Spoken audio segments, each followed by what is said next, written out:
We are catching up to live gameplay, and while we wait, let's go through the saves, the map generation as usual, as we do. Starting with a blue player up in the north over here. JorDan with Mayans is going to have one of the strongest Arabia civilizations. You know what? Give me a second. Let me just fix this. There we are. We have one of the strongest Arabia civilizations for JorDan. Playing with Mayans over here is going to begin with one extra villager already. He's going to get 50 less food because of it though. However, they get 15% longer lasting resources. 10, 20, 30%. Cheaper archer units in the feudal castle and imperial ages. And for the team bonus, we're going to see for Mayans cheaper walls as well. For the Viper civilization, this is a very curious pick though. Japanese is not what you think of when you're thinking of the top Arabia civilizations, right? You're thinking of Franks, Hindustanis, Mayans, Chinese, right? Those kinds of civilizations. Potentially a few more, but yeah, Japanese over here. They can be strong, they have some good bonuses, but they're usually a civilization you're going to see most often than not on hybrid maps, water maps, because of the fishing ships.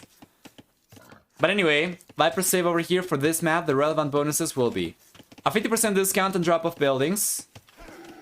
We get in addition to that for the Japanese, 33% faster attack and infantry units starting in the fuel age. Then that's it. That's it. A 50% discount drop-off buildings, and then the faster attack and infantry units, because the extra efficiency for the fishing ships, the extra line of sight on galleys is not going to be relevant over here, of course. So we'll see. The Viper can offset for one of these strongest. And oh! JorDan just masterpiece the Viper!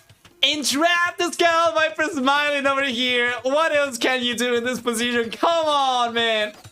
This is just ultimate taste of your own medicine right here from JorDan. Please do not keep the gate open, man. There we go, there we go. And JorDan smiles as well. This is beautiful, and now the scout's coming in to finish the job. Oh, come on, man. You get these moments in 1 out of 100 games, so you gotta clip this. Put it on Reddit, put it on Facebook, Twitter, everywhere. Make a short for YouTube. Fantastic. Alright. So the scout's going down over here. JorDan's not only going to have the better civilization over here, the stronger civilization for this map, but now also, he's the only player with vision, the only player with the scout.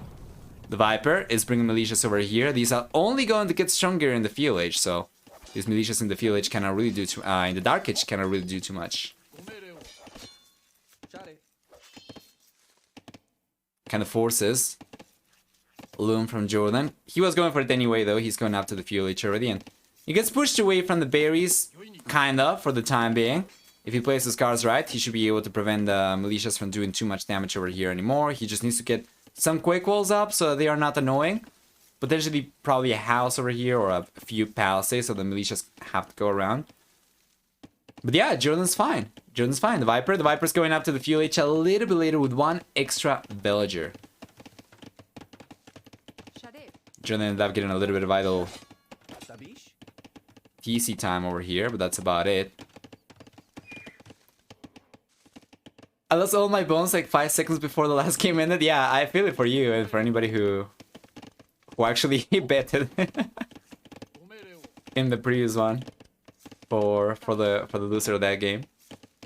Is it just me or is the game lagging? It's lagging a little bit. Once again, it's just OBS.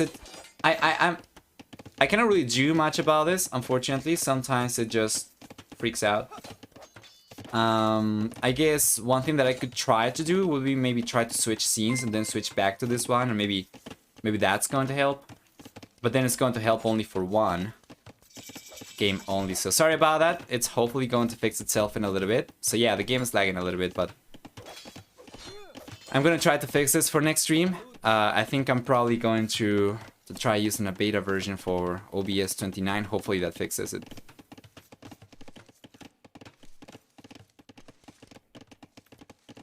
It shouldn't be too bad though. You should still be able to see the games. I'm sorry about this as well for anybody watching this on YouTube. These games are coming up on YouTube throughout the week. This only started affecting us fairly recently. sorry about that. Yeah. The FPS is not the greatest.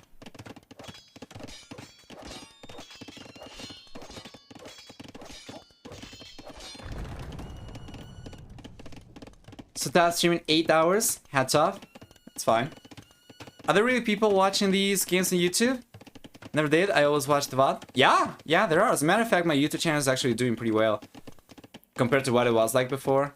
I brought it back from the dead earlier this year, and I tried to keep it active in a way that we have at the very least one video per day. So I tried to keep daily content coming up, and it's been good. It's been good. We've gone up from like a few dozen views per video to now over 100 views per video.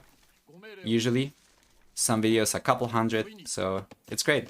There are actually people watching the games over here, go figure. Watching on YouTube. And if you're watching this game on YouTube and you want to prove your existence, please leave a comment down below so that people coming from Twitch will see. Yeah, Gamester, he watches on YouTube. He always comments as well. Let's push over here, the Viper. Starts to put some pressure with the archers. It's interesting to go for archers against Mayans specifically. Mayans get cheaper archers, remember, 10% of the fuel H already, 20% of the castle H. The Viper. Yeah, the Viper is just going to chill back home. He's under no pressure whatsoever. One less villager. This is just going to be because of the extra villager that Mayans begin with. And once again, oh my lord, dude, I need to find a solution to this. OBS just freaks out and starts taking all the GPU. Once again, I'm very sorry about that. I'm just going to try and display and hide everything. Maybe that's going to do something.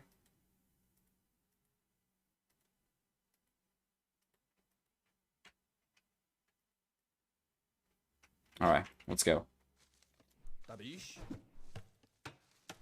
I thought Japanese was a water civilization. They are technically an infantry civilization. They are not a naval civilization, but they do have bonuses that are very strong for hybrid or water type maps. Here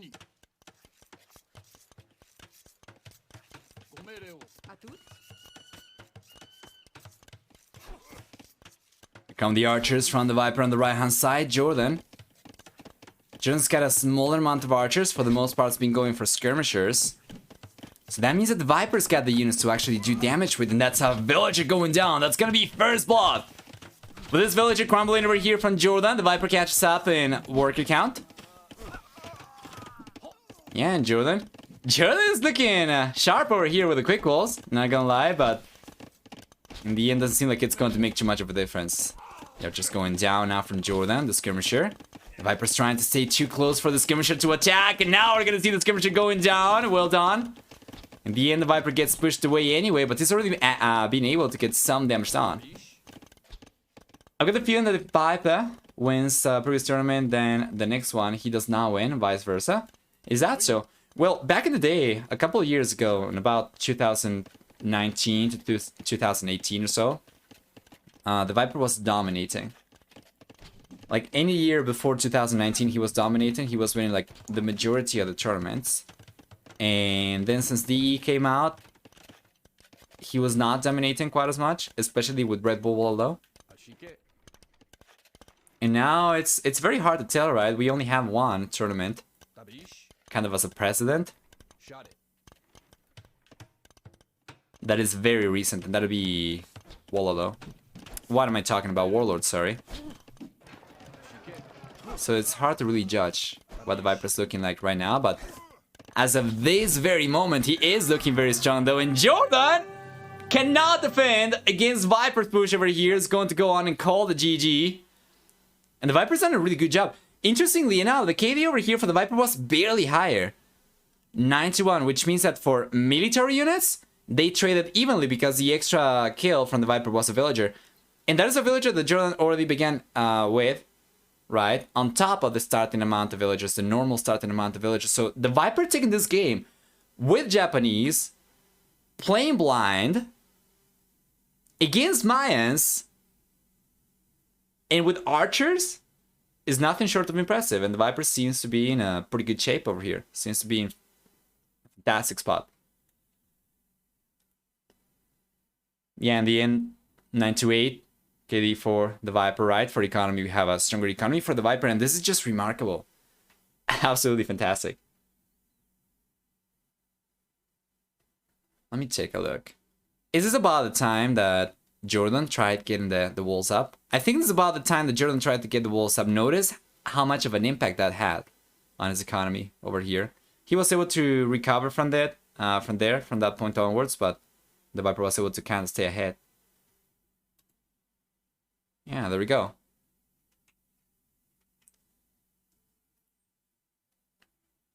Where's JorDan's army? He's got some over here. He had some going forward. Was kind of out of position, unfortunately. That was a very short game.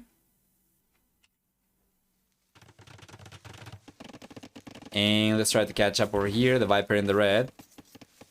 JorDan in the blue. And the Viper 1, JorDan nil. Time around, it's gonna be Gold Rush. We have Gurjaras versus Poles.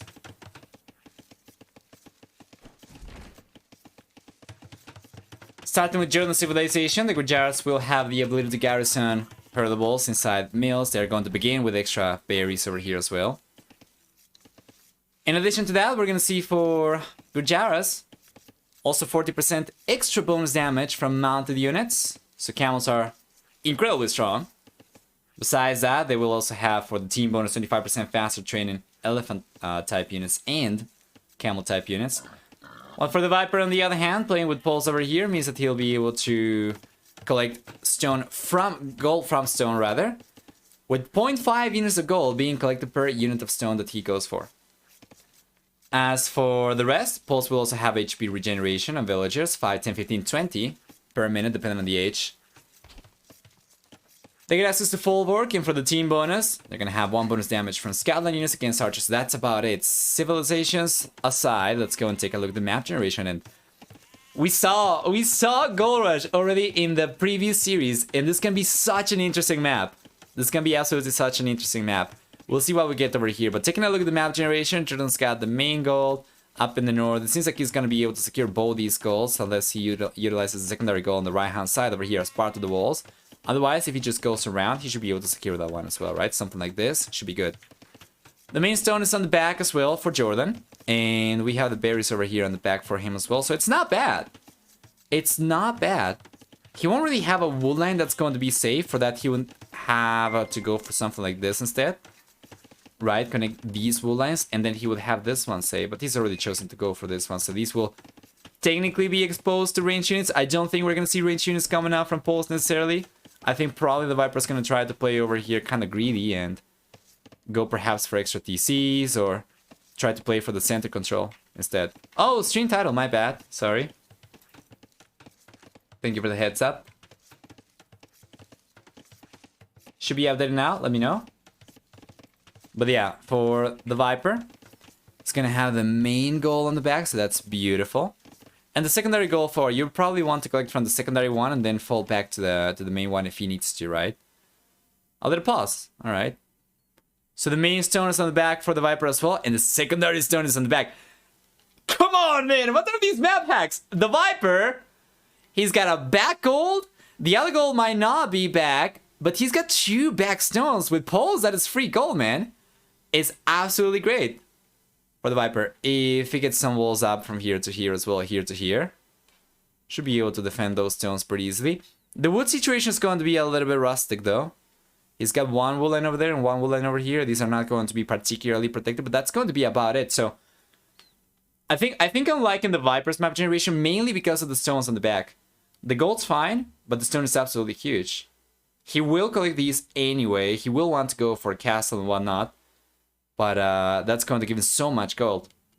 Remember, 0.5 units of gold per unit of stone that he collects, and he's got over 5,000 gold over here. So technically, that is 2,625 gold that he's going to be able to collect from here. It's fantastic. Yes. Oh, there we go. Sorry, admin, he says. What happened? I don't think there's any information. No. Okay.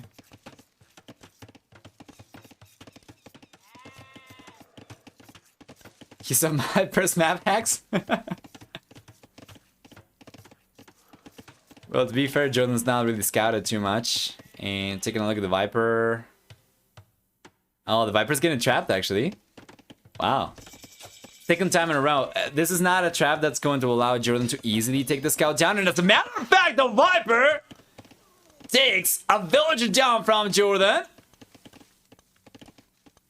And he's gonna say to the blue player, I am not trapped with you, you are trapped with me. Taking a villager down and getting very close to getting a second villager, actually. With no loom over here, JorDan's gotta be extremely careful. As the villager is going to be only about 2 hits away or something. Well, George, thank you for the bits, 10 bits. Commenting hot. Commenting hot. A 10th of an avocado will keep me going for 2.5 hours. So I appreciate it. Such a smart trap. JorDan's been on point, right, with the walls today. At the very least for these 2 games, that seems to be the case. And nice, he's got it over here as well. And the Viper. Yeah, the Viper's going to get cleaned up. He's gotten to the field H already. And does he have a stable on the way? He's got a barracks. No stable. No archer range. No nothing. The Viper's going to the field H early. But it seems like he's just going to try to rush the castle H over here. He's going to try to play for the castle H. Well, JorDan, on the other hand, well, he is going for the barracks as he's getting to the field H, but this barracks is not coming out on time, so he's just going to try to fast castle. Should have known by the amount of villages he was going up with. For sure. Yeah, and there we go, the Viper gets cleaned up. Viper mining gold. Not only mining gold, he's mining gold from behind as well. He's just trying to rush it. He could go for the stone, of course, but the gold income from collecting stone is going to be slower for him by 50%, so he just tries to get the resource he needs to go up to the castle H ASAP. In the end, JorDan will be fast castling, but the Viper is not really going to fall behind too much. As a matter of fact, I think it might be behind just by about 15 seconds, probably 30 at most.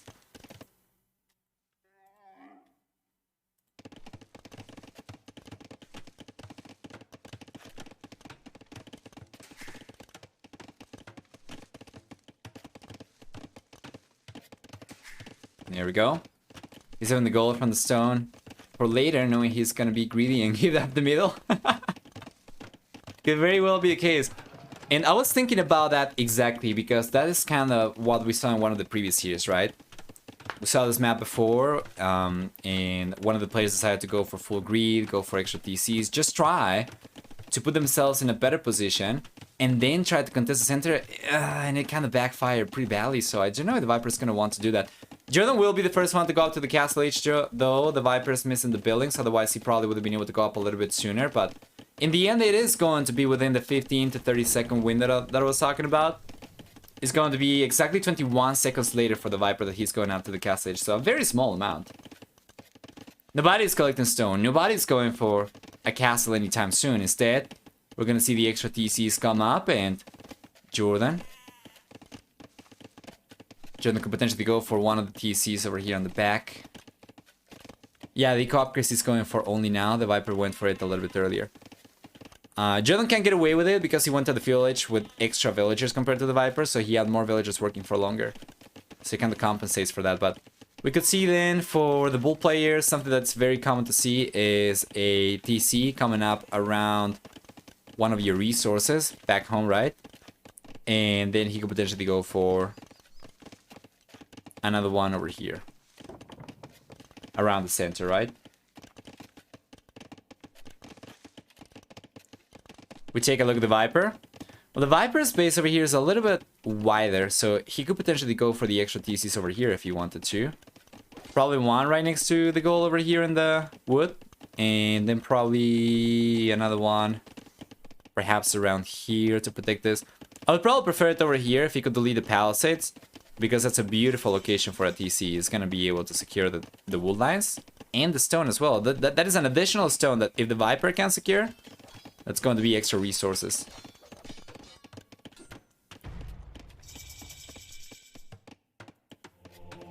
Monastery coming up. Second TC's coming up on the back though. At the edge of the map over there. Won't be able to surround with farms. He doesn't need to. He's gonna be using the folwark for that anyway. But it's always funny to see anyway. Folwark farms are so pretty. They are.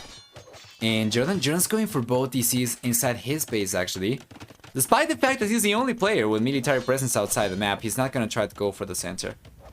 So already looking very different compared to the previous game that we saw on this map. I have a question for you, and this is a very important question. I think this is going to change the way you see the game. If you're a villager, alright, the TC comes up over here.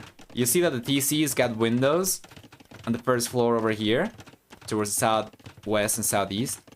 If you're a villager over here, you get the TC up here, and then you garrison. What do you see towards the southeast from the TC window? What do you see over there?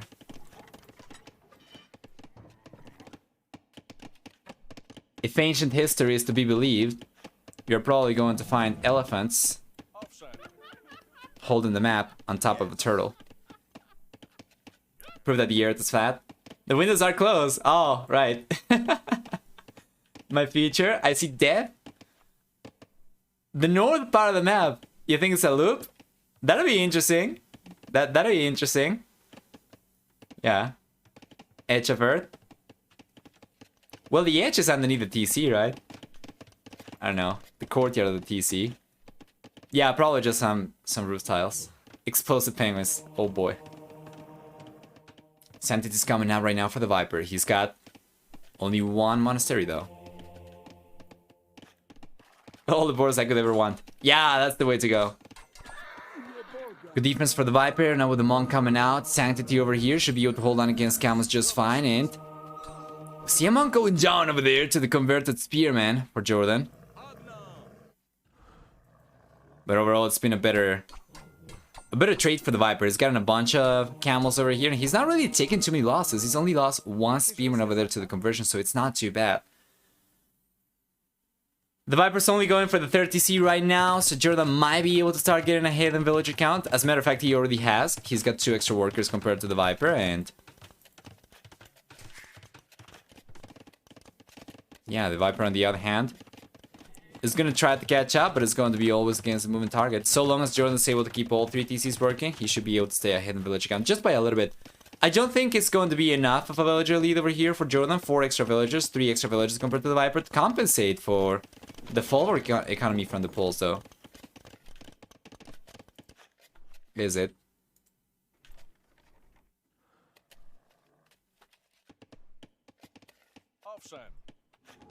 Here we are.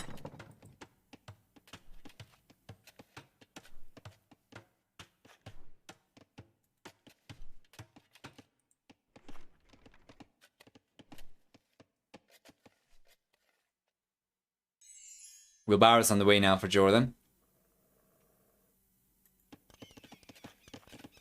Yeah, and the game is going to be pretty uneventful until the players get to a strong enough economy that's going to give them the confidence they need to go and try to contest the center. Kind of unfortunate. Not gonna lie.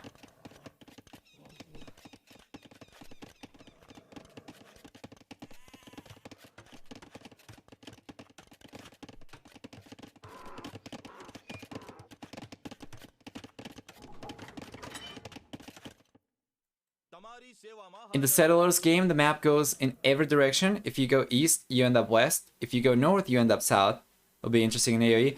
I had an idea some time ago for a custom map. I cannot really script for the life of me, but I had this idea of a map where you would be able to send units through a portal. So if you're playing a 2v2, for instance, and each player is divided or is separated from their teammate by a big wall, and there is one location you can send your units that's going to teleport them over to the other side. I always thought that would be interesting, but yeah, I never really got around to do it. Maybe next year.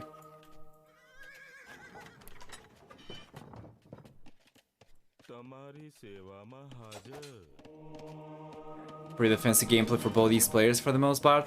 Well, JorDan's the one trying to get some pressure going, but so far he's not really been able to do too much. Now a castle's coming out for the Viper. Notice the Viper doesn't want to risk it, and he's going for the castle right on the ridge over here.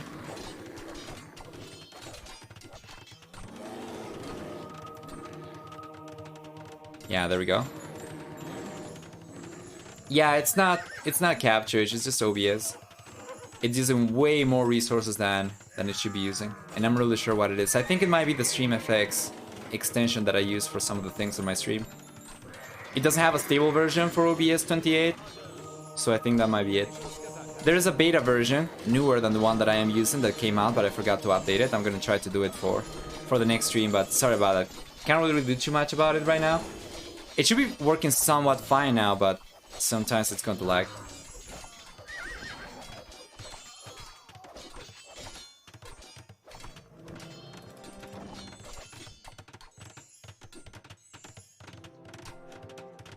Beautiful. Viper starts to collect some of the gold over here.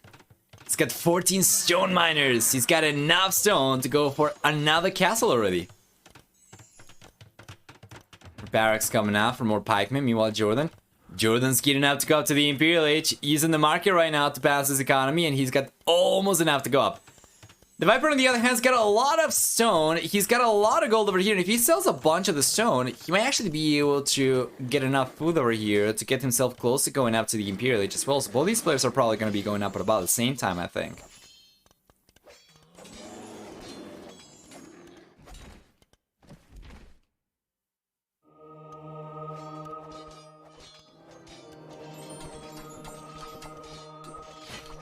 There we go.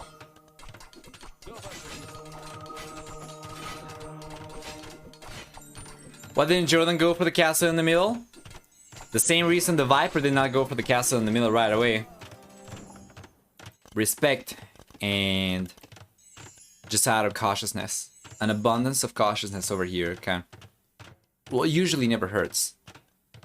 JorDan will be the first player to go up to the Imperial Age though, so he's going to be the first player to get access to trebuchets. However, the Viper's getting very close to have enough resource to go up as well. The Ewok attack sounds so nice. It does.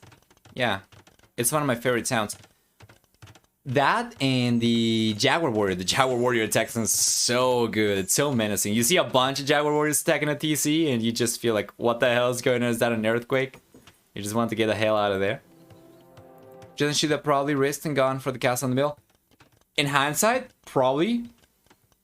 Now the Viper's got the castle coming up over here on the top. He's got another castle coming up on the left-hand side. He's gonna have 3 castles to work with. Well, Jordan's going for the second castle only here. Nice pressure from the Viper.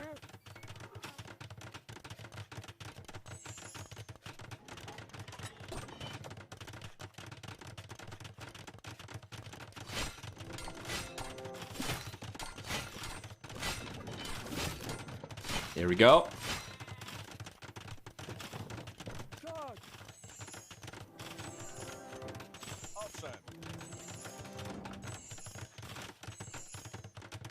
Gurjaras have horrible trash units. Without mid, there is no chance for JorDan. Yeah, right now he's gonna try to make a play for chakram throwers. This is not a bad unit by any means. It's actually super strong. He's got a 3rd castle even coming out, so that's going to help. But he's got a very small amount of gold though. How much gold total do we have for JorDan left over here? 3,300. And the Viper, well, so long as he's got center control, of course, going to have bounces at thousands upon thousands of extra resources.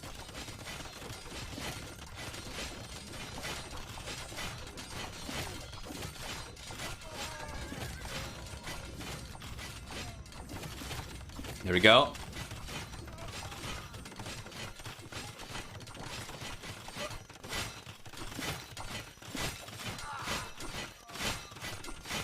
There's a DC going down now from JorDan and the Viper. The Viper's got into the Imperial Age, but he's never really gone for trebuchet, so he won't really be able to take the castles down from JorDan, which means we can still see more chakram throwers coming out from the Bull player.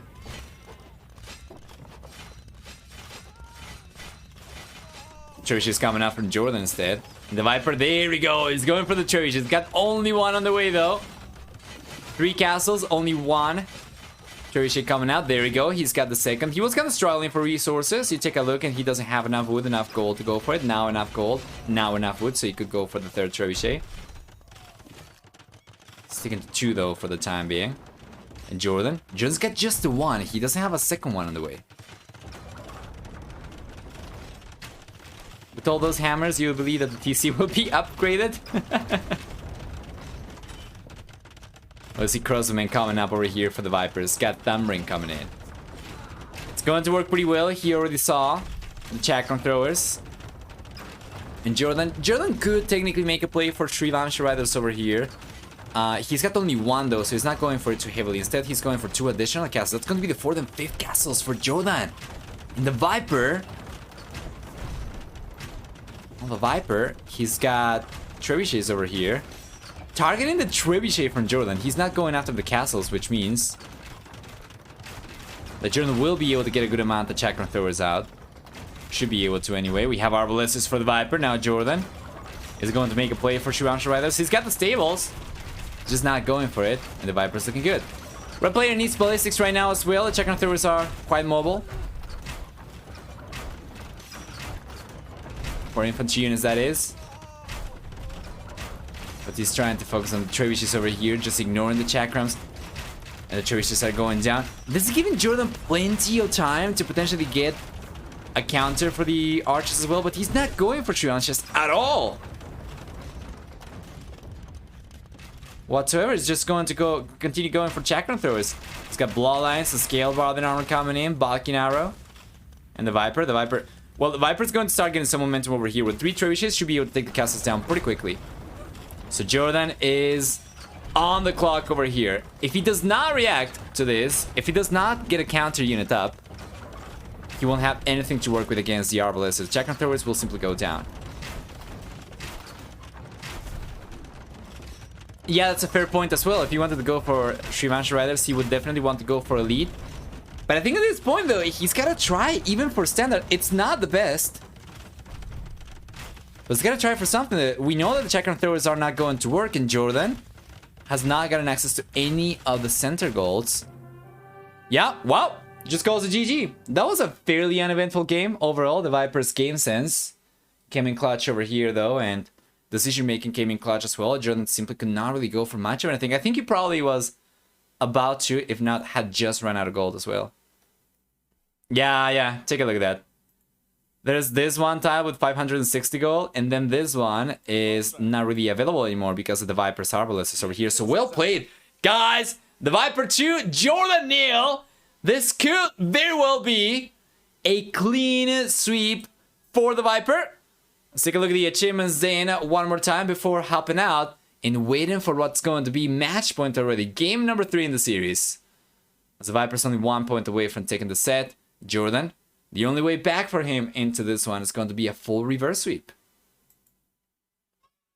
Better than 1-to-1 kill ratio for Jordan, just barely though. Not enough to make a difference in my opinion. For the economy, stronger economy for the Viper. In gold mainly, 1700 extra gold. Interestingly enough, actually it was Jordan the one to collect the most stone. It makes sense because he was going for the most castles, right? But in the end, he couldn't really make much with any of those because he didn't have access to gold. So what does he go for, right? Stronger society stats for the Viper with a higher villager max count compared to Jordan, but also the fewest villagers going down over here. Only 1 villager lost for the Viper versus about 18 for Jordan. Might not make too much of a difference over here with these numbers, but it was certainly going to allow the Viper to start getting ahead even further in economy as well. So pretty hard for Jordan to come back into the game over here. That's called the GG, and the Viper puts himself 1 point away from the series.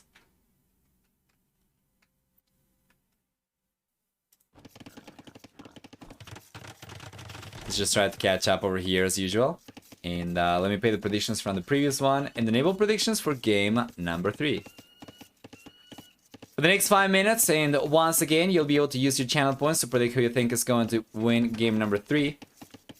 Eventually, well into the future, you'll be able to actually make use of these channel points, but for now, you can just kind of mass some wealth, and then eventually you'll be able to unleash your fury. watched his stream before, and he's constantly saying he's going to get 3-0'd. That's your mindset. Why not just take some risks and have fun?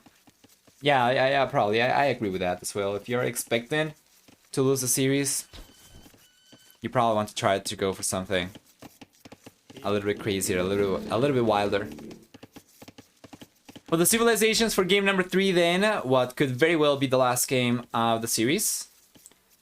We're gonna have JorDan playing with Berbers, which gives him 15-20% cheaper stable unit production in the Castle and Imperial Ages. These are recorded, no, these are not recorded games, these are live. We are going to have recorded games for Hera versus Doubt, however, for which I'm gonna need to switch game versions. Besides that, we're gonna see for Berbers also 10% faster moving villagers, and for the team bonus access to Janitor, while the Viper civilization, man, he's got a strong one over here. You can see he already pushed all the deer. With Mongols, he takes advantage of 40% faster working hunters. We're gonna see for Mongols 30% extra HP on light cavalry, Hussar, and Steppe Lancer line units, which we have seen a lot more of as of recently. As a matter of fact, the Viper has actually been quite keen on using the Steppe Lancers, especially on maps like this. On top of that, the Viper also gets 25% faster attacking cavalry archer type units, and for the team bonus, not type units, but class units, right? So not just cavalry archers and heavy cavalry archers, but also Mangleby and whatever. Yeah, that'll be about it. And unless he gets a Berber ally. And then for the team bonus, Mongols will get 2 extra line of sight on scout cavalry type units. So JorDan is going up to the fuel H a little bit later with 1 extra villager, so a little bit of a stronger economy, you would think, right? But that might actually not be the case, because the Viper's fast working hunters actually probably allowed him to collect just as many resources, if not more, compared to JorDan by the time both players are up in the fuel H with the same villager count. For gather economy time, we see that JorDan's a little bit higher right now. Not too much. The pressure is going to start coming up as JorDan should be going for the stable. Oh man, he mistimed the barracks. And the Viper's house. Uh-oh. It's got the stable coming up. Yeah, a little bit sloppy over here for the Viper. But JorDan doesn't even have a stable coming up right now, so he's just gonna play defensive. Archer range! He's got a goal in the back. He's collecting from it. Viper's got a goal on the left-hand side. He's not collecting from it just yet, but JorDan... We have seen already this. Spearmen and archers versus scouts. It can be kind of risky. It can also potentially pay off, but that's the way you go, right? So I'm liking this from JorDan a little bit better. If he was just going to play scouts versus scouts against the Viper, I feel like that's playing meta and that's playing into the Viper. For the red player to take this one. I feel like going for the archer range over here is kind of like the stuff that JorDan needs to potentially take a game from the Viper. Something a little more out of the box.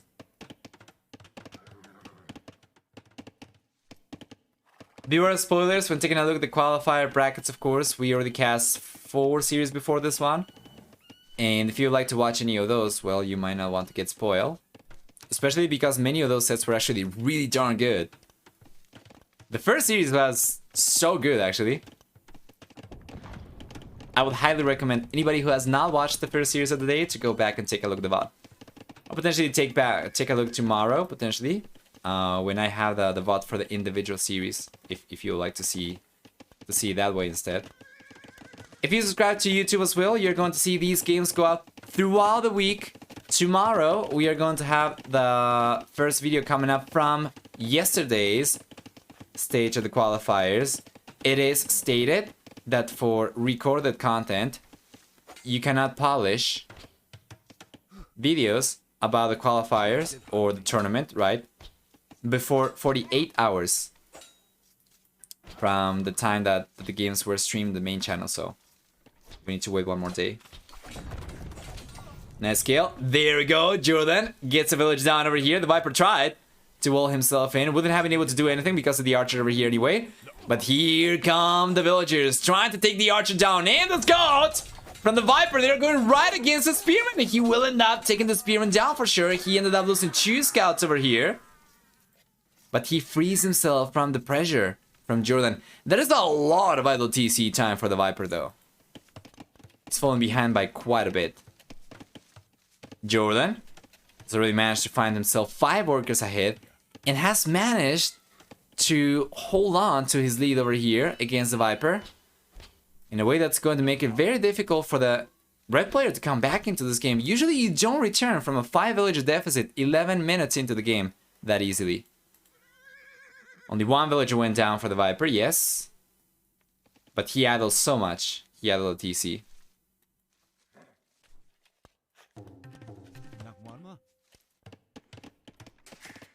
Mark is on the way now for the Viper. This could be it, guys. This could be it. This could be the game that JorDan's able to take from the Viper. We'll see. I'm kind of hoping that somebody has had some faith in JorDan if he's to take this one. In the prediction contest for sure.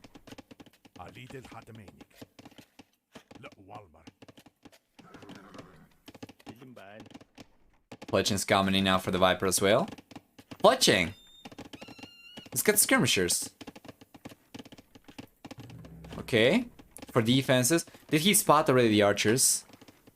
He might have seen these. Yeah, he might have seen these earlier.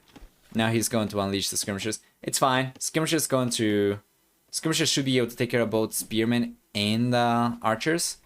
And fletching is extremely important so they are able to trade with the archers at the same range. Doesn't really matter for damage too much. Mainly the skirmishers are going to be they are going to bank on bonus damage for that.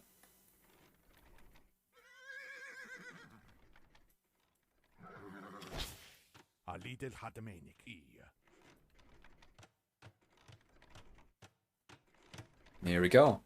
Viper sending a villager though to the middle of nowhere. 3 villagers just tried to collect some of the hunting over here and take advantage of the Mongol bonus. That is really, really sneaky from the Viper and really smart as well. Right? And the way that this works is because of the 40% faster working hunters, if he's actually able to get away with this neutral hunting over here, that's going to allow him to compensate for the villager deficit that he finds himself in right now. Unfortunately for him though, JorDan already got vision of the mill, so JorDan's smart. He should be roaming around with some units around the map because he should be expecting the Viper to not only be here but also to be trying to collect food from other places as well. So on the left hand side, for instance.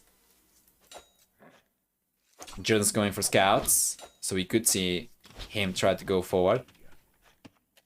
Meanwhile, the Viper's just trying to collect the resources. He needs to go up to the castle age. While trying to keep his units alive. Trying to prevent JorDan from putting too much pressure. And if the Viper gets to the castle age significantly earlier, well, that might just give him the power spike that he needs to bring himself back into this game. Unleash the skirmishers sounds so cute. The equivalent of unleash the puppies. While May Vipers have so much idle TC time, he struggles for food. Sending the villagers that far away to collect from hunting is always going to result in a pretty precarious food economy. Eventually, it's going to pay off once you find the hunting, but until then, it's kind of rough, right? These villagers had to walk so far away. They went past these ibex. They went for the farthest possible hunting. And then on the right hand side we had something similar over here for the Viper as well. So you can see he's got a good amount of food workers, but his food count was never too high until he actually started getting the hunt. Interestingly enough though, queuing all the villagers and the scouts over here is going to take most of Viper's food. So he's not particularly close to going up to the castle age anymore, and JorDan's going to be the one going up instead, and this is really good for the bull player. There are a lot of ways that he can play this game. Once he gets to the castle age, he can go for economy or he can go for aggression. And in my opinion, you should be going for aggression, especially with how cheap the units are going to be from the stables from JorDan, and how exposed some of Viper's economy is going to be around the map. And how open he is as well. Like, JorDan knows the Viper's very much exposed. His economy is not particularly well defended. Very greedy Viper. I think that's why he ended up getting more idle TC time. That is my theory anyway.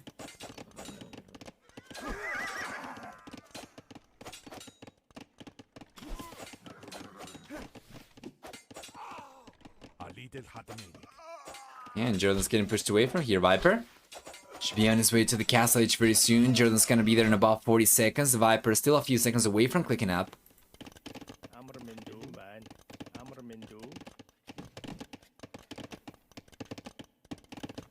Lowland's coming in now for JorDan as well. Yeah, he's gonna go for aggression. Will he? Yes, he will. He's got 2 stables over here. Beautiful. I love to see this. And JorDan, you can see just by taking a look at his resource right now that he's not thinking of going for economy. Otherwise, he would be on a much higher wood count. Instead, we have double stable night production from the get-go. 15% cheaper units for JorDan from the stable. And now he knows. He knows about Viper's economy over here as well. He sent the scout and he spotted the villagers. And the villagers are, you know, leaving the area over here. But JorDan's gonna try to roam around. He's gonna try to find some economy. I think the Viper doesn't really have anything anymore, right? This has been really good decision making from the Viper as well to pull all the villagers back towards the TC the moment JorDan gets to the castle edge, because he should be expecting Nice to be roaming around the map.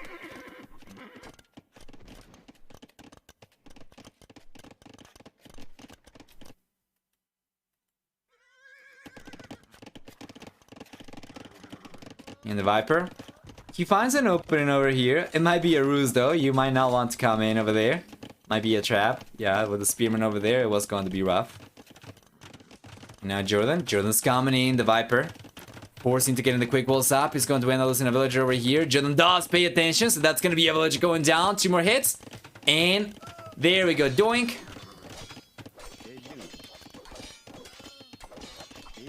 Spearmen going down from the fuel H. They are not particularly strong against castle H units. JorDan's unable to do too much damage over here. Does decide to go for the second TC. And I like this. I like that he tried to go for aggression first. And then he goes for the second TC. Meanwhile, the Viper gets to the castle H. He's still 4 workers behind compared to JorDan. And while the LTC time is still significantly higher for the Viper, the only reason he's not falling behind even further in villager count is because JorDan's taking the time to go for wheelbarrow. Otherwise, he'll be ahead already by 10 workers. Camels coming out for the Viper.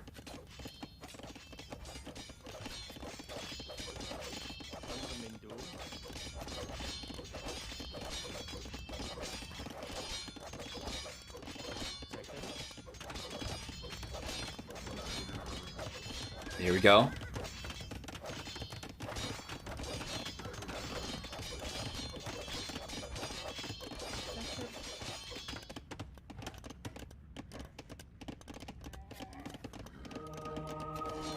Yeah, now JorDan's kind of trapped taking the engagement over here. That is not ideal. Viper's going to clean him up.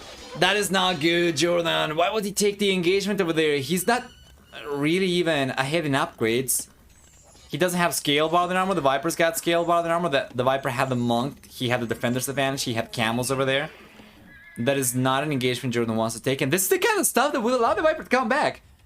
You see, if both players play the game perfectly from the positions they were in just like 3-5 minutes ago, JorDan wins 10 out of 10 times. But if you do not take a good engagement, if you make a few mistakes here and there, that's going to be heavily punished at this level. And the Viper? Well, the Viper was able to catch up in military. Even though JorDan's economy is still stronger, he's got extra workers.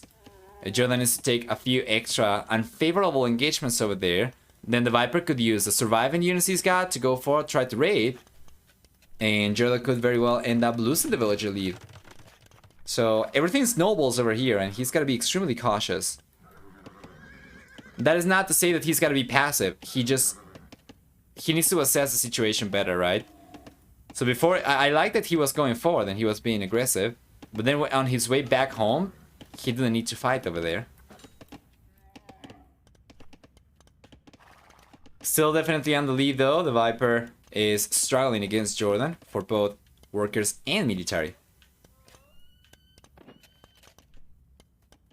Yeah, and he's going to keep on growing his economy lead. So he was 6 workers ahead, now he's 14 workers ahead. That's already significant.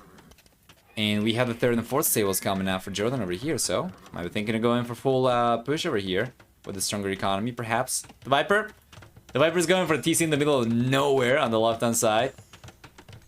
And yeah, his economy is extremely spread out.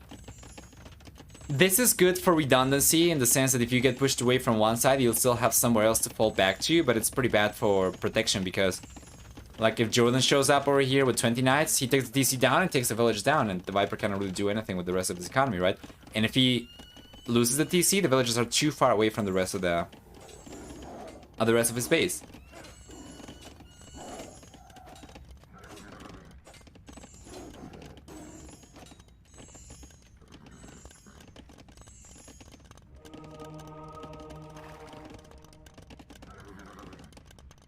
How about Camel Lancer combo hit and run working against mass Berbers? Against mass Berbers?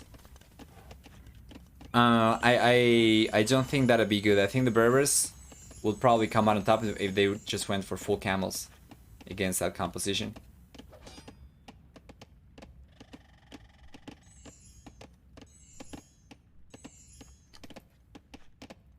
It's also not really a type of thing that you want to attack with. You don't want to be kiting when you're attacking, right? You're usually being chased away for doing something like that. The Viper lost villages in the southwest. Alright. Around the TC over here, or around the resources. Maybe one of the golds. Here comes JorDan though.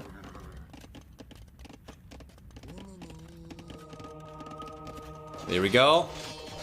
It's coming in. That is a lot of camels he's got to work with. Viper's doing a really good job keeping himself safe here though. But it's open! It's open! And here comes JorDan! Getting straight into the wool line. He still has enough camels over here to fight against the rest of the army from the Viper, so this is a much better position for him to actually take the engagement in compared to before. The Viper's getting completely clapped over here. Might not be dropping a lot of villagers over here extremely quickly because of the camels being somewhat weak to attack and raid with.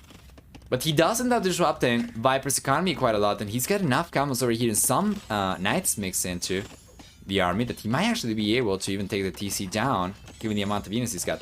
That wouldn't be the greatest, and he would end up losing a bunch of the camels, but in a pinch, could potentially allow him to get a stronger villager lead over here. For the time being, though, no need for JorDan to play too risky over here. He knows he's ahead. He should know. The score is quite telling as well, so probably better for him to prioritize going after the Imperial Age. You know, staying ahead in economy, going after the Imperial Age, get heavy camel, but he's going to take the engagement though because Viper is willing to. And if Viper is willing to take an engagement with half the numbers that JorDan's got over here, well, that is definitely an invitation that JorDan is going to want to accept. Especially now that he's had the time to get some of the upgrades that he was missing before. Now he's got scale, bard and armor, and iron casting with the Viper. The Viper's got only +1 attack and +1/+1 defense, so he's missing 1 attack compared to JorDan's units. It's looking really good for JorDan. It seems like we might get the first game, guys, of the series going in favor of JorDan. And if that's the case, we'll go back and see what Viper's home maps were. I think it was Arena and what was the other one? Yeah, JorDan's just swarming the Viper right now. 2 military units for the red player. JorDan 38, he's got chain, bard and armor coming up. It's gonna keep on going. Now it's going to make the transition from camels away over to knights, which are so much stronger against DCs as well. And while the Viper was able to get a castle up, it's in the middle of absolutely nowhere. He's been able to get some hunting over here and get some stone, but how does he defend all of this economy over here? He can't. Around the TC a long time ago, didn't know the chat delay was this huge. No, it was not that huge. I took some time to read the comment. So around the TC, okay. Only helps JorDan for sure.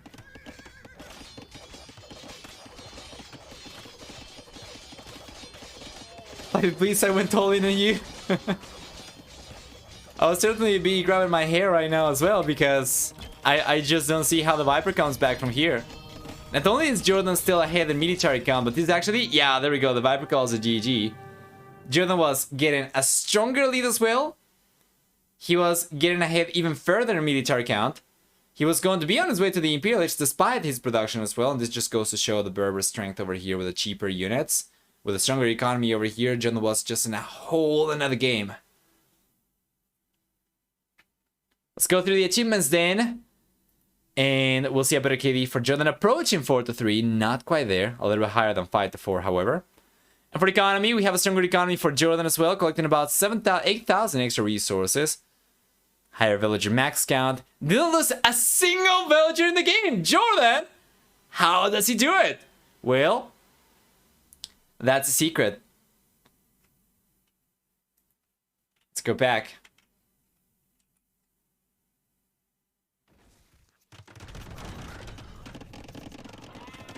And off to game number 4 we are. JorDan 1, TheViper 2 still in the lead. We're gonna enable predictions once again for who wins game number 4.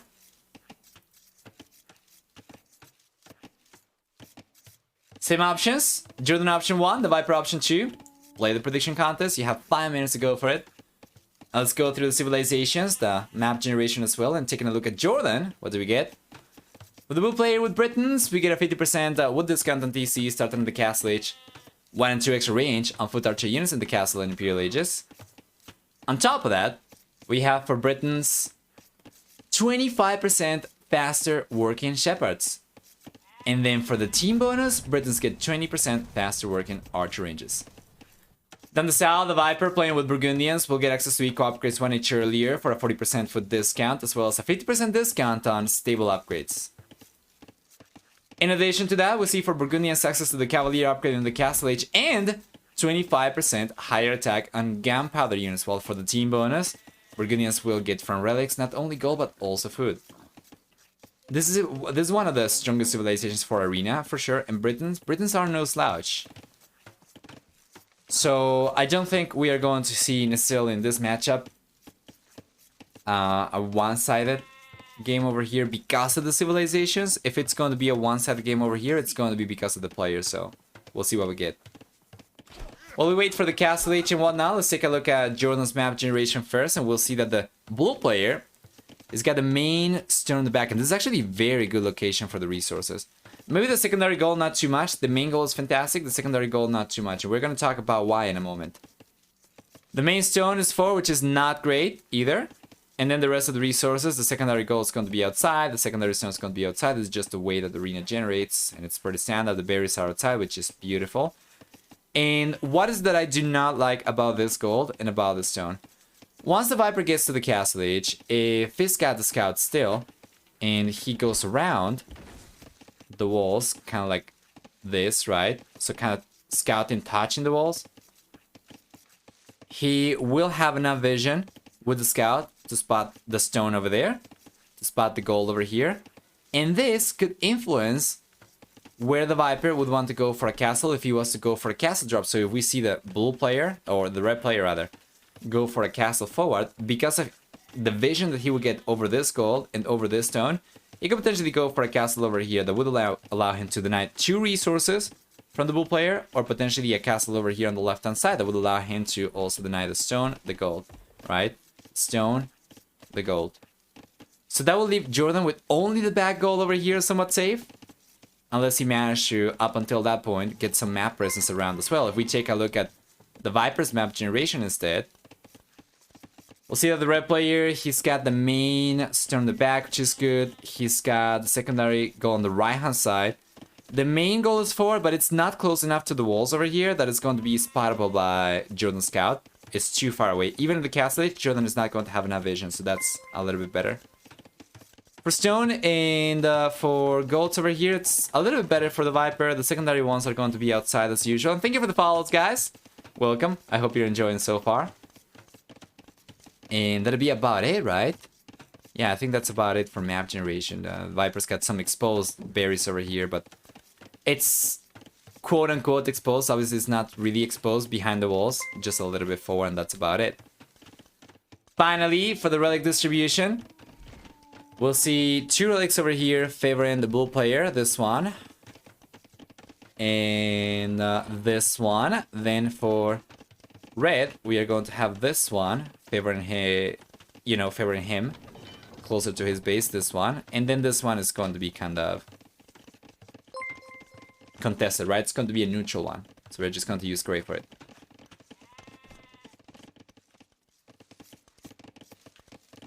Very interesting to learn. The scouts, they get 2 extra line of sight for each age. So you get to the field age and you get a little bit extra vision. We can take a look at JorDan. He's about to get there, right? And if we keep the scout on site over here, you'll see extra vision. And once you get to the castle age, you get extra vision as well.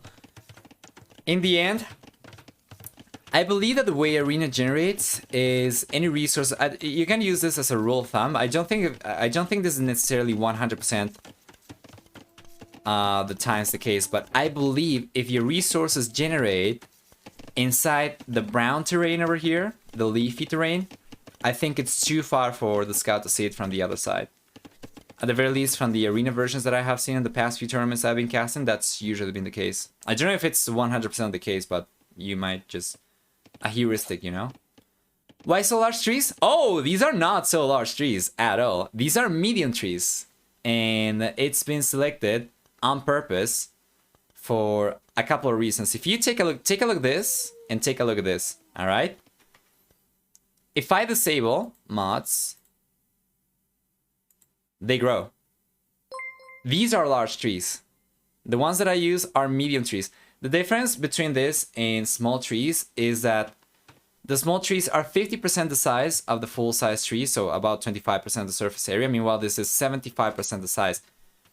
You can still see behind the trees for the most part with medium trees, but because the trees overlap with each other, it kind of actually looks like a forest. It kind of looks like woody, right? So it's a personal preference kind of thing. I like that the trees in Age of Empires look like forest. I don't like them to look like a bonsai garden. It's not bad. It's probably better to use small trees for gameplay, but for casting, I feel like mid trees is a good mix. Still retains the foresty look while not being super massive, full size.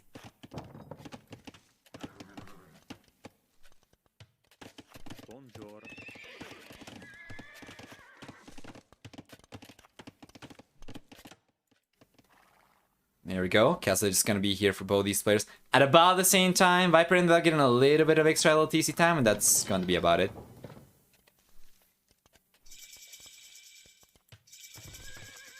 Oh yeah, archers for JorDan. What the hell? In the Castle Age, from the get-go, this is not something you expect to see. Usually you're going to see a battle over the relics, then go up to the Imperial Age and try to make a play for Lombos, perhaps, but... archers from the get-go. Probably to counter... No, it doesn't make sense to counter the spearman because he's not going for scouts himself. Just archers. It doesn't seem good, in my opinion. The Viper's got light cavalry coming up right now, and he's not going to struggle against archers at all. Ready. It's okay for arena, but an open map, small trees with shadows. It's better to spot holes. Yeah. It's better than medium trees for that kind of stuff. Yay. Ready. But we haven't really Datum. gotten any issues with that so far, so no need to change it. It's like more visible, but you can still see it with middle trees. Like over here, right? These are separated.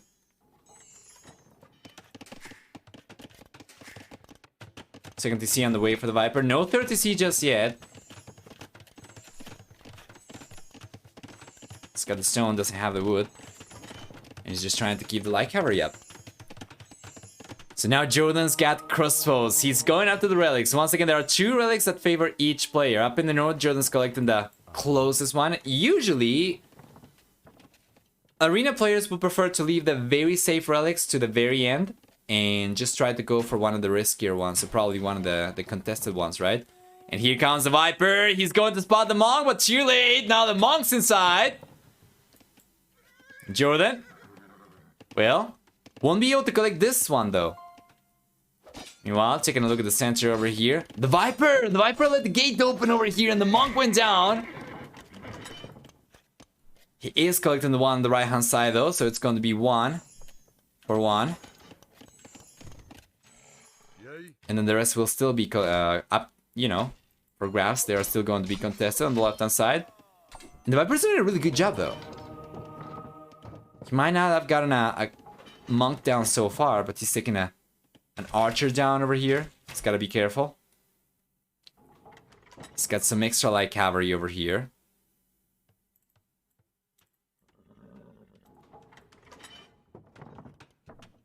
He's got the monk coming out. He's going after it, and he's completely unprotected. He realizes about it, though. There we go. Now we see the conversions coming out. 2 crossbows over there getting targeted.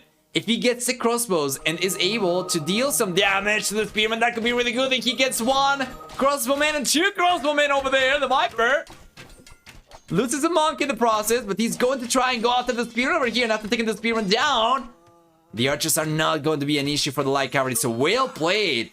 And unit control over there was absolutely instrumental. Now all 3 relics over here are still going to be up for grabs. And the Viper, well, the Viper should look a little bit better, right? He's got 2 monks. JorDan's got 2 monks, yes, but he's got only 2 crossbows and 3 spearmen. The Viper's got the crossbows actually that he converted still. He's taking that relic. He needs 1 more to be ahead. JorDan needs to collect these 2 to be ahead. The Viper basically has this one guaranteed. There we go. The monk's going down though from JorDan.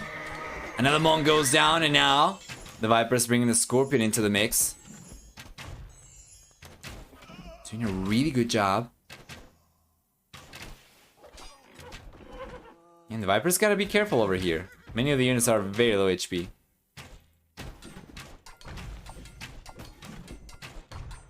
Put the 1 relics, I reckon. Could be. Honestly, with this small amount of numbers, anyone could come out on top. But yeah, if you're saying 4-1, I imagine you're talking in favor of the Viper, right? JorDan will collect this one though, so it seems like it's going to be 2-2. We'll see, we'll see. Here comes the Viper. Yeah, what the hell is the run doing over here? Was that a misclick, perhaps? Maybe. It's going after the monk, and the monk goes down right away. Immediately, insta-kill gets deleted. And here comes the ram. What was that triangle formation of JorDan? Never seen that one before. Yeah. I don't think I saw people use it, but it's technically an option, right?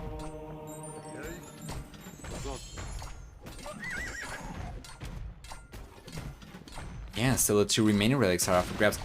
It's amazing to see the lengths to which the players will go to try and secure the relics over here. They have spent hundreds of resources trying to get 1 extra relic. 1 more relic than the other guy. That's what goes down over there. Spearman, I think Viper's getting greedy over there. Do not target the Spearman, man. He's got the Scorpion over here. He should be fine. Just try to keep the light cavalry to take the crossbows down and to take the monks down. And we're gonna see another monk going down over there. And the Viper's going to take it. He got it. He got it, and now he's got a scout inside, so he could potentially try and camp the monastery and prevent JorDan from ever getting out of his base in the first place with monks. Beautiful. So now the Viper's going and trying to collect the riskiest relic. Conversion's on the way. He cannot get it. He charged the conversion with the crossbow, but he's not gonna be able to. And the scout over there doesn't end up taking the monk down. And then now the monk goes down, and the Viper is going to end up losing. Oh, that was so close. He's got only 1 monk left over here. He cannot simul heal anymore. With the scout coming out over here, JorDan pays attention. He should be able to get the monk down, but he's not paying attention. He's not paying attention, and the Viper's going to end up getting away with this relic. That was really, really well played from the Viper. Not only this, but behind this insane level of unit control that we saw at the center of the map, the Viper's booming with 5 freaking TCs. He was struggling to get the 3rd TC up earlier, before we started paying attention to the relic collection, but now he's gotten to 5 TCs. He's ahead in worker count. He's got the relic coming in over there. In the end, JorDan doesn't end up taking the monk, but the relic's so close to the Viper's base, and the Viper's the one with the most map or the most military presence around the map, that I don't think JorDan will be able to deny this one. So Viper's taking this one. It's going to be 3 relics for him already, and as is, the Viper already won the relic war. He could potentially, and this being the Viper, wouldn't be surprised if he went for the 5th relic in the end anyway. Now he's trying to come in. He's going for a... What? Skirmishers. Is the Viper trying to breach through over here and come in with skirmishers? What does he have the archer ranges for? If he was going up to the Imperial Age, I would understand that for the possibility of hand cannoneer. Remember the gunpowder units for Burgundians, they have 25% higher attack, but yeah, I'm not really sure right now what he'll do. Does JorDan see the final relic? I would presume both players do. Usually, by the time you get to the Castle Age, both players on Arena at this level already have gotten full scouting around the center, so both these players know about the relics. And the Viper's going to collect this one, so... Prince Coconut, you are right. 4-1 relics in favor of the Viper. And it seemed for a moment as if JorDan was going to end up collecting 3 over there, but the Viper was able to clutch it up. Imperial Age is on the way for JorDan, significantly smaller economy compared to the Viper. The Viper's going up to the Imperial Age, not too far behind. As a matter of fact, JorDan's barely 25 seconds faster to the Imperial Age compared to the Viper. As the red players also collecting stone soon enough to go for a castle, right? We'll see a castle come up forward. And both players will be going for the Treb War very soon.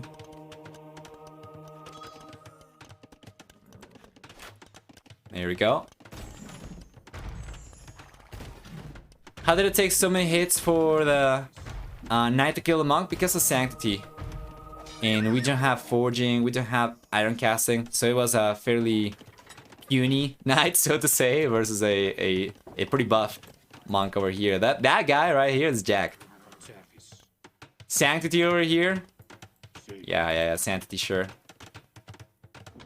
That's 4 hours of gym every day. For the duration in years. For Sanctity to finish researching. Game years, of course. Monks are jacked, man.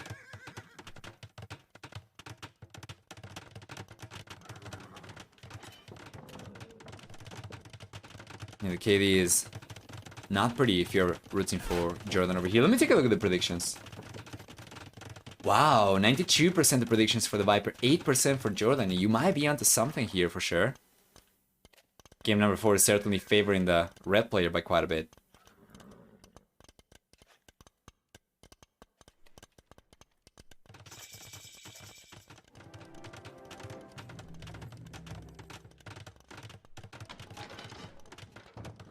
There we go.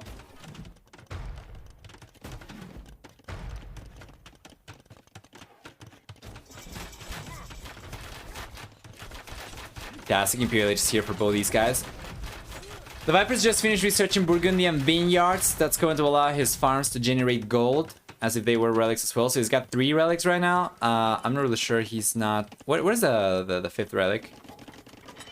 Is it bringing it back? Oh, there we go. He just dropped it. Okay. So he's got 4 relics, but the Viper right now, he's got 60 food workers. This is going to amount to about 2 additional relics, as 25 farms with Burgundian vineyards are going to generate as much gold as a single relic. So with 60, right, more than 50 farms, the Viper is kind of as if he had 6 relics already. So not only is he ahead in actual villager count, but he's also ahead in relic gold. And because of Burgundian vineyards, it's going to be as if he was ahead 6-1 relics, which would put him ahead by about 7 additional fully upgraded gold miners. So that would be like 144 villages worth of economy for the Viper versus 114 for JorDan. So it's looking rough, guys. And the Viper's just going for full skirmishes over here. He's getting chemistry right now as well. No trebuchets whatsoever. So this is most likely not just going to be skirmishers and bombard cannons, right? That's gonna be interesting though. The bombard cannons shouldn't really do too well against Lombos, but he's going for it. All right. This is Burgundians, no Bohemians, so you're gonna go for Hubnica. What does it say that the Viper's got only 2 relics? Maybe he brought those back over to a different monastery? Yeah, he was transporting these over. That is why also, earlier I thought that he had 3 only, but he actually had 4. Yeah, it's just migrating them further back. In case JorDan's able to push him back, of course. Thinking ahead, the Viper. A few steps ahead, actually. Balance on the way now for the red player. 50% discount makes the upgrade a lot more accessible in a 1v1 game. Blast Furnace coming up right now as well, and the Viper doesn't really have a terribly high amount of gold miners, but now he's fixing that. 35 gold miners. He might be able to make a play for full padding here.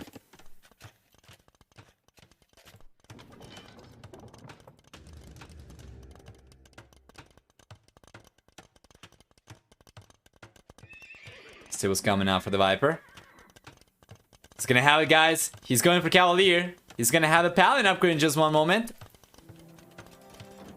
Second castle on the way for the Viper. Doesn't need to go for Costier. This is just going to be Paladin. And JorDan's got a Werewolf. Interesting.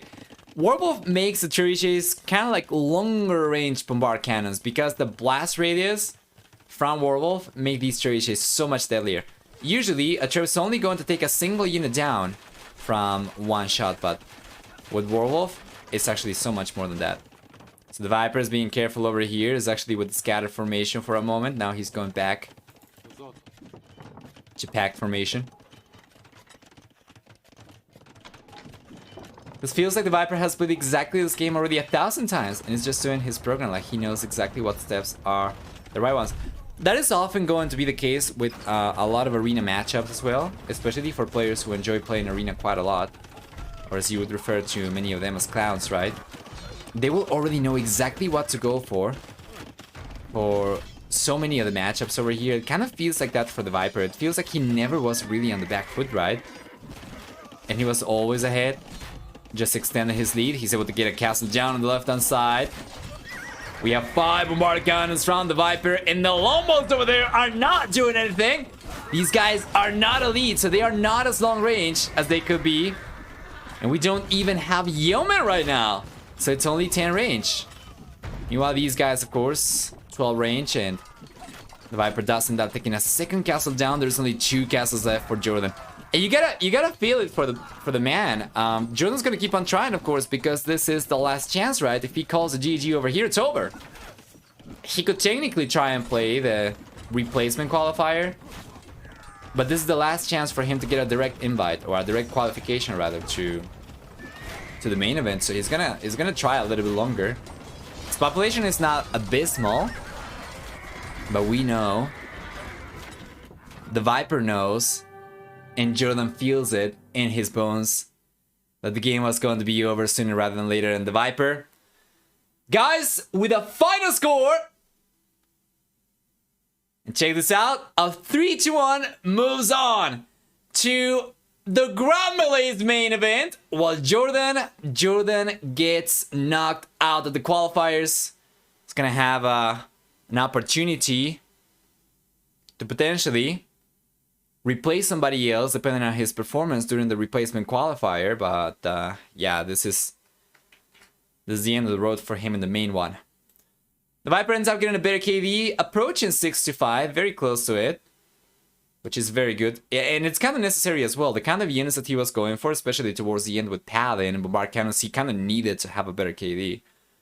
Although, to be fair, with the stronger economy he had as well, maybe he would have been able to afford a few losses regardless, but you never want to lose just as many units as your opponent. When you're going for Paladin, you're going for Bombard Cannons, right? You want to trade better.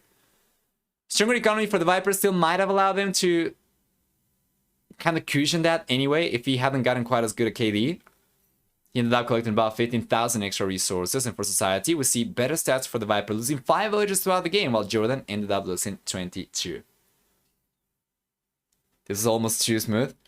You see, you say that, right? But it was super hectic in the Castle Age.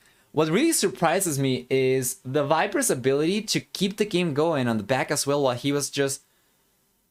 You know, like, if we go back to the Castle Age, around this area, when the Viper was trying to collect the relics, and he had the Scorpion, he had the Light Cavalry, he had the Monks, he had everything, it was kind of like an AI army type. I, personally, would probably have traded much worse than the Viper while only focusing on the trades And the Viper was not only performing extremely well at the center, but he was also booming behind with 5 TCs, and that is just incredible. It's like it doesn't affect him. It's almost as if the Viper had no limits over there on how much he could pay attention to at one point in time, right? Let's take a look at APM. It's actually higher for JorDan, go figure. Yeah. The Viper never got quite as high.